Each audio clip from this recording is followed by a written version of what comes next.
So guys, nagbabalik na naman si Kenchi Cortez. So yun guys, mag-vlog ulit tayo. Let's go!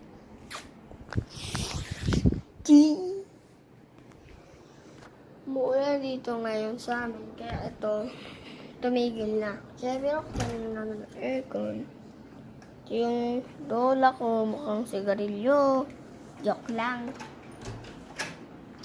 So, babain natin ng kusina.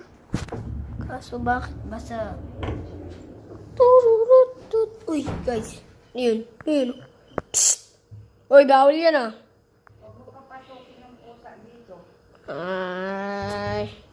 Tururut. Tururut. Boy. Bawal yan, tiba boy. Yun ang bawal yan ah. Nanguwan ng ulam tong kupay.